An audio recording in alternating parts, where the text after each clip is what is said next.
But will we put these questions? What are the questions we'll put? First is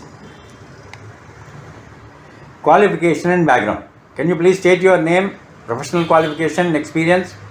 Have you been recognized as an expert by a professional body or organization?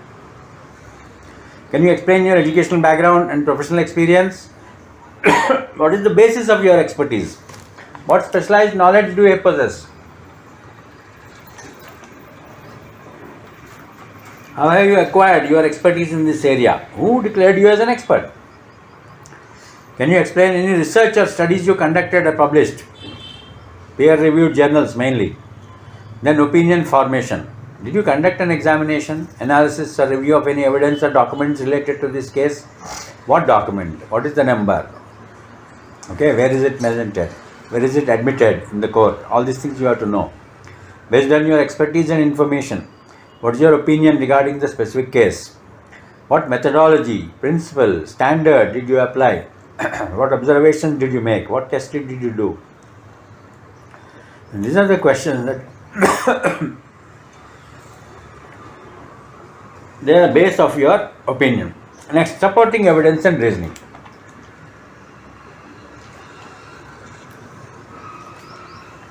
We are already saying that just a blanket yes, blanket no will not serve the purpose. You will have to give the facts, you will have to give the data, you will have to give the evidence which form basis of your opinion. You have to explain the basis and reasoning. How did you arrive at it? in a language that is understood by the court. Are there any scientific or technical studies, literature, precedents that support your opinion? Can you refer to all journals, journal papers and precedents, any judge made law, any judicial precedent, this also you have to refer. Then they'll ask hypothetical scenarios. Can you provide your opinion on a particular event which may have occurred based on your experience? Supposing there's something changed from this particular scenario, some different element is introduced. Can you give your opinion on that? Okay, if certain factors which are present here, A, B, C, D are in this case, what happens if there are C, D, E? What happens if there are F, G, I? Like that. If certain factors are present or absent, how did it impact your opinion? Can you provide a hypothetical analysis of the potential consequences or outcomes in this case based on different variables? So, this is how the PP side, examination in chief, is done. Now, I want each of you to speak for at least 2 minutes. Start.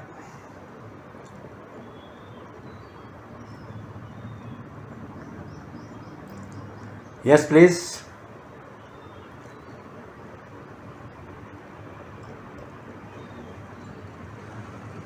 Hello? Yes, sir, you are right. Yeah. Please speak for 2 minutes on examination in chief of an expert. What did you understand? Simple. Because this is the crucial. Entire subject, it depends only on this. You are going to be an expert. You will go to a court. Now what happens then? That's all. So some vocalization will help you to put things in proper perspective. बोलिए 2 minute बोलिए, अच्छा है बुरा है भूल जाओ, जो जी में आया बोलो, 2 मिनट के लिए बोलो. Start.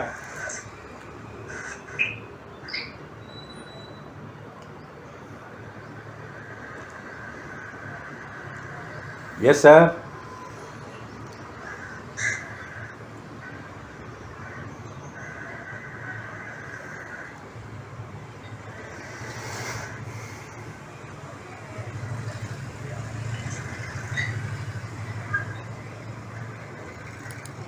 You're not willing or you don't know?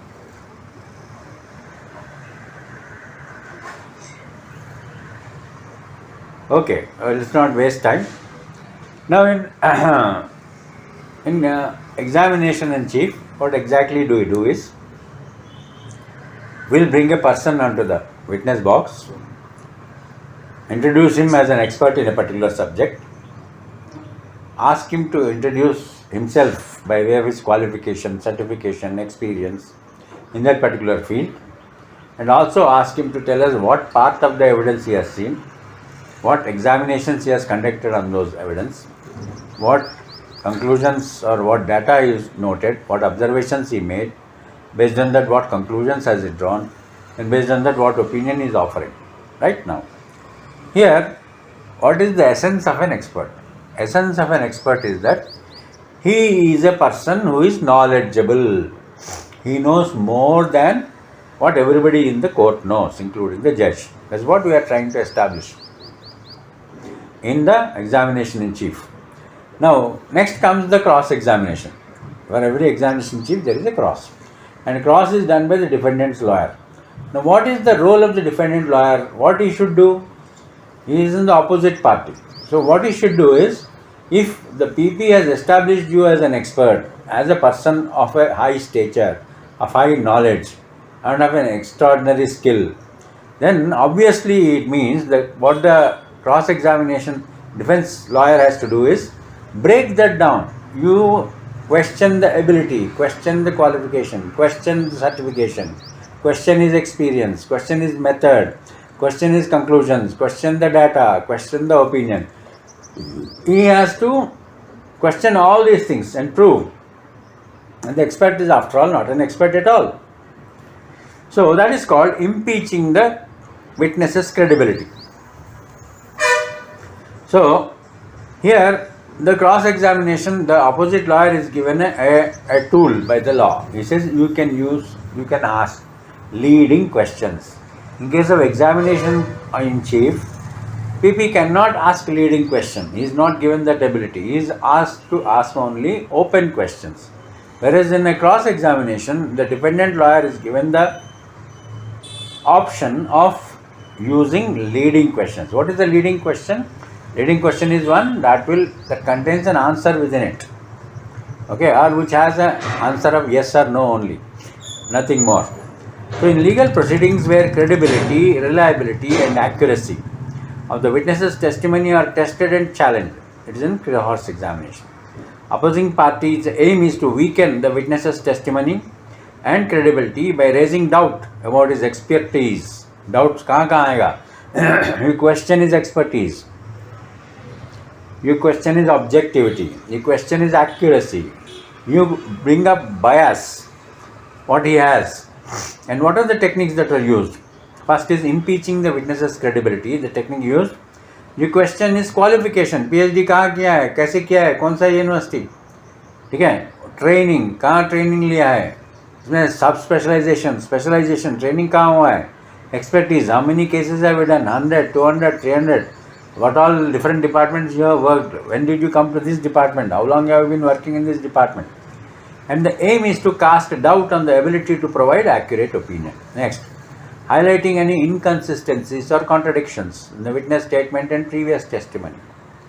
Okay, you have given a report. The report submitted by the expert is his previous testimony. And what he is stating in the witness box is witness statement. So if there are any two opinions, different opinions are there between the two, then it will be highlighted. It says वहाँ एक बोल रहा है, यहाँ एक बोल रहा है, ठीक है. So then they will try to arrive at contradiction and inconsistency. Next, questioning the witness's personal bias. Okay, आपको SC/ST पे गुस्सा आता है, आपको वुमेन पसंद नहीं है, आपको LGBTQ पसंद नहीं है, ठीक है, आपको माइनॉरिटीज़ पसंद नहीं है, आपको हिंदूज पसंद नहीं है, आपको इंडियंस ही पसंद नहीं है. All things like that you can put in bias, because you have said in this particular meeting that all the foreigners are great professors, all Indians are fools. You have said yourself. Yeah. Things like that you will. Yeah. The question in the witness's personal bias, conflict of interest, any potential motive. You have this motive for a biased, unreliable testimony. Next is the challenging the foundation of opinion. Next is they'll challenge your method. They'll challenge your procedure. They'll challenge your manual. They'll challenge your actual what you have done versus the manual. So questioning the methodology, procedure used by the expert in reaching conclusion, highlight errors, omissions, limitations. They can even challenge what is the instrument that you've used. When was it calibrated? Okay, when was it last maintained? Do you have any maintenance contract with the, and is there any, if instrument shows 100, does it mean 100 only, and 100 means 100 plus or minus 5? So all these things will come into play. Presenting the alternative theories or interpretations that undermine expert. आप बोल रहे हैं A, B, C has happened. Another expert is saying it is C, B, A that has happened. Now tell us what is correct. Testing the reliability of the expert opinion. Then you will try to reliability wherever he has said in earlier some other case, in some other context, in some other this thing. Similar case, he has given a different opinion. He is giving a different opinion here. Such contradictory evidence can be brought about. He has published a paper. In that paper, he has completely argued against what he is now submitting to the court. That you can bring it upon. So, contradictory evidence, scientific study, expert opinion. Then questioning assumptions, data, factual basis. You can question the fact, you can question data, you can question the assumptions. And established an expert opinion are speculative, unsupported, or outside the bound of his expertise. Okay? You are only a serologist. You are talking about DNA. He'll say, you don't have sufficient experience in DNA. He may ask. Things like that. Okay? You are expert in fingerprints. You are talking about footprints or palm prints. You don't have expertise in that. So such questions can be put. The purpose of cross-examination is to test the veracity and reliability of testimony. Opposing party can ask leading questions with a desired answer. Credit or credibility can be undermined or destroyed in a cross-examination, and raise doubts on his qualification, bias and reliability. So we can highlight inconsistency in the methodology, weakness in the methodology, lack of supporting data or evidence, alternative explanation to the data or evidence. Opposing party can diminish the weight and credibility of expert testimony. Examples of how the credit of an expert witness can be undermined in a cross-examination. Point out discrepancy between expert report and his oral testimony. Report में एक लिखा है, orally कुछ और बोल रहा है. He says the cloth is blue in one place. Another place he says it looked black. So you have to explain where it is blue and why it is black and why it is treated like that. Things like that. Highlighting the bias or conflict of interest that may influence the expert opinion. Okay, you have already presented yourself in this particular company's case elsewhere. You have taken money and given an opinion. So now you cannot give another opinion. Like that they can ask. Questioning the expert qualification and expertise. Present contradictory evidence. The expert opinion that challenges the expert's conclusion. Exposing errors and inconsistencies in the methodology. Challenging factual accuracy. The effectiveness of cross-examination impact will depend on skill and strategies of the cross-examining party. Next is re-examination. Supposing he says A in chief examination. On cross-examination he says na A nahi hai, B. Then in re-examination again you have to establish what he said B is not actually B but only A. So that is re-examination. Re-examination is after cross when the party who called the expert witness to ask additional questions to clarify or address the issues or doubts raised. During re-examination, expert witness may ask questions like clarify any point, address any inconsistency or contradiction, reinforce your qualification, your expertise and reliability, give more proof of your expertise, qualification and reliability. Provide an opportunity to expert to explain the method, the limitations of the method, qualification of their opinion. Counter suggestions made by the opposite party, casting doubt. Re-examination is more limited in scope. It cannot be again another examination in chief. It should be limited to what are the doubts raised in a cross-examination only. Now, how do you prepare? How does an expert prepare for his deposition? When preparing for a deposition as an expert witness in court, it is essential to approach the process with thoroughness and professionalism. What do you have to do? First, review the case. You are only as good as the case. Remember, GIGO, garbage in, garbage out. If you know only garbage about a case, what you speak will also be a garbage. So unless you know the case fully well, all the facts of the case details and the relevant documents and then the proof and the evidence numbers, etc., then you will not be able to present yourself. So first important thing is review the case. Familiarize yourself with the case details, including documents, reports, evidence, legal issues, position of party, and specific questions that are asked in the letter of advice, and whether it is related to your expertise or not. Next, understand your role. Clarify your role as expert witness. What is the scope? What is the limitation? What you can say? What you cannot say? You cannot say this is particular thing. You can only say, yeah, this test is in report that this blood group is O positive. That's all you can say. You cannot say this is of the accused, therefore he should be hanged. These two words you cannot say. You can only say this specimen blood group is O positive. The accused specimen, the blood group is O positive. That's all. Only these two words. You cannot link both the two and come to a conclusion. Conclusion is for the court to arrive at. Then understand your role. Review the specific opinion, conclusion and analysis. Then review your expert report. Carefully review your own report. Many times the expert report is given in year 1 and you are called as a witness in year 10. There is 10 years gap. You might have moved away, changed jobs or changed sections or changed place, but you don't know, you have forgotten everything about the case. So you have to understand, read your expert report and ensure it accurately reflects your opinion, methodology and evidence. Be prepared to explain and defend your report. You see, it's a question of you are in the dock, your method is in the dock, your report is in the dock. Defend it to the best of your ability. And anticipate questions. Sit down with the PP and anticipate what all questions the opposition will ask and prepare for the answers. Consider potential challenges and objections. Develop concise and clear response. Prepare talking points. Create a list of key talking points to emphasize during deposition. The basis of your opinion, methodology you employed, limitations or qualifications. You practice deposition scenarios. Conduct a practice session with PP or a mock deposition expert. This will help you become familiar with the deposition process. Improve your communication skills. Most of the scientists do not have communication skills. Even both of you, I gave you an option to speak for 2 minutes. You are not willing to open your mouth. So that is part of it. Lack of communication skills. Enhance your confidence. Next, organize relevant material. Assemble all relevant material and document. Organize them in a logical and accessible manner. Refresh your knowledge. Review your relevant literature, studies, industry standards. Bring the copies of those standards if required. Bring the textbooks. Bring the manuals and be prepared to show it to them. And list out the authoritative sources that support your opinion.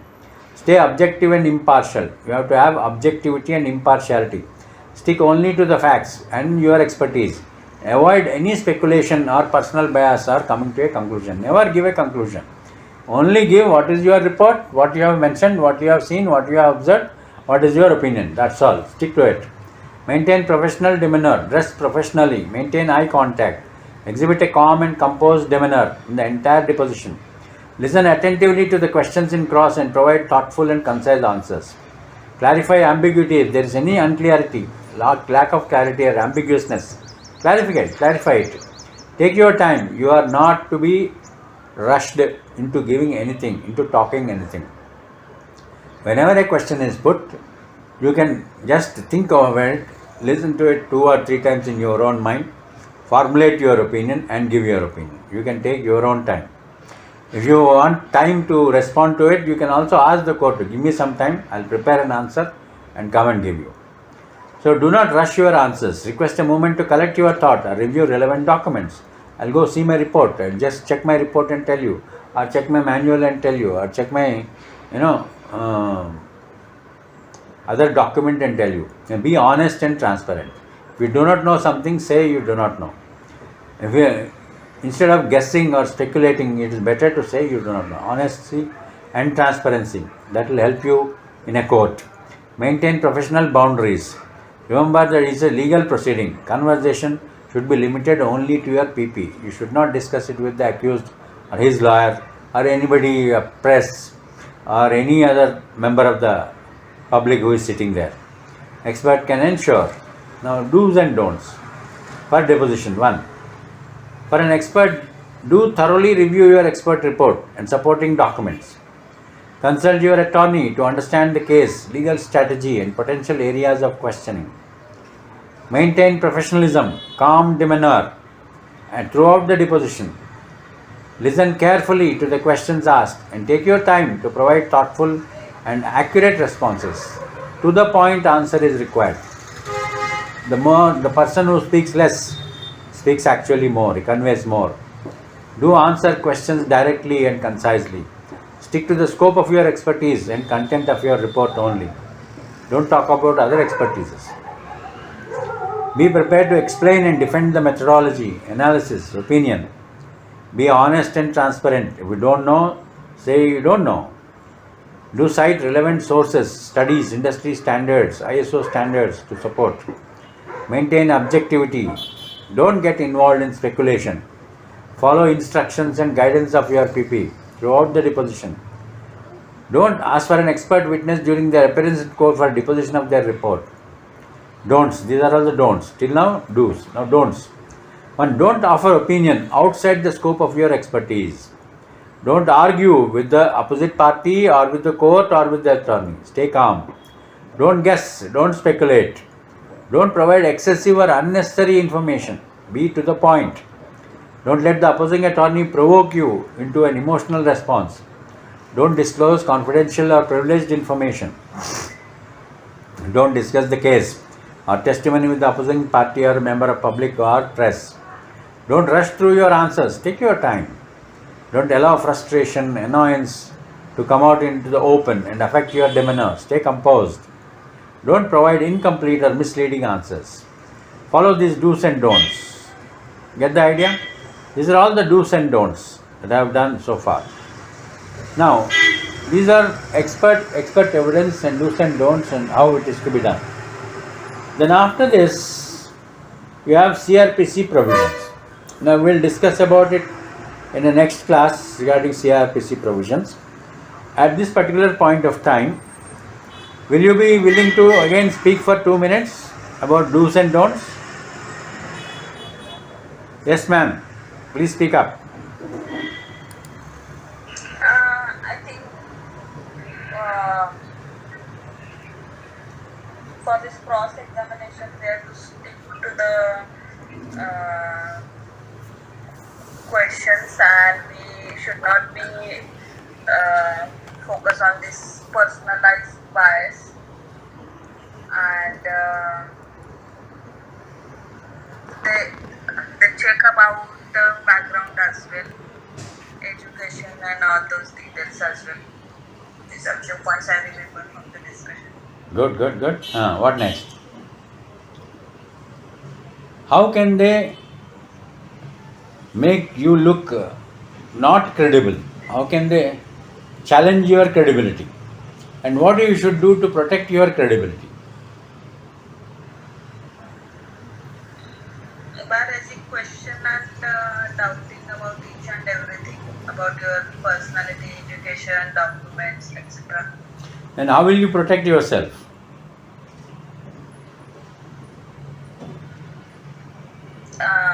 By providing the original documents which is accredited by the university and all that. Yes. See, you have to provide your qualification certificate, your experience certificate, your expert selection letter, okay, your expertise in that particular field, in that particular department, how long have you been working, all those details you should be able to proceed. And even if you have published any papers in a professional journal, you have to give details of those papers. Okay, you should always carry all that, the detailed CV, which you submit to universities, that you carry always and keep it updated. And even if it is online also, it is okay. You don't have to have a printed one. Supposing it is running into 200 pages, don't bother. Online also you take it and then send a copy to the court. It will be accepted. Or give it in a email or give it in a pen drive. That also will be accepted. But you should be able to back up each and every qualification, certification, opinion, procedure. Back up with solid evidence. Unless you back up with solid evidence, you will be put to a lot of harm. Yes, what next?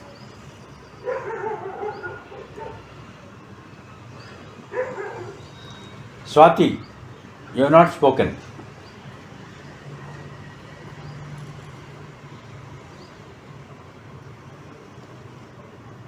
Swati Maurya.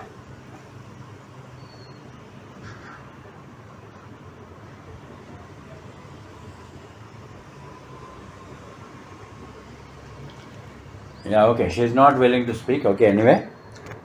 So, this is about experts and Indian Evidence Act. So, there is next is regarding CRPC, and CRPC the provision number of sections are less, of course, but it will be confusing because if I Evidence Act just after completion of Evidence Act and expert if I start CRPC, you may get confused. So let us stop here and start the CRPC provisions tomorrow. Okay, and I request you to again go through these 4 pages regarding the expert do's and don'ts. What is an expert? What questions will they put? And if possible, just watch any program that is available on YouTube or otherwise, or any paper. You go to Google Scholar and search for a paper on these particular questions in cross-examination. What questions are put to in cross-examination into expert witness? Or you give a search. If you have Chat GPT, you go to Chat GPT and ask this question. What questions are put to an expert witness? Or you go to Bing, uh, Windows, and then ask this question, right?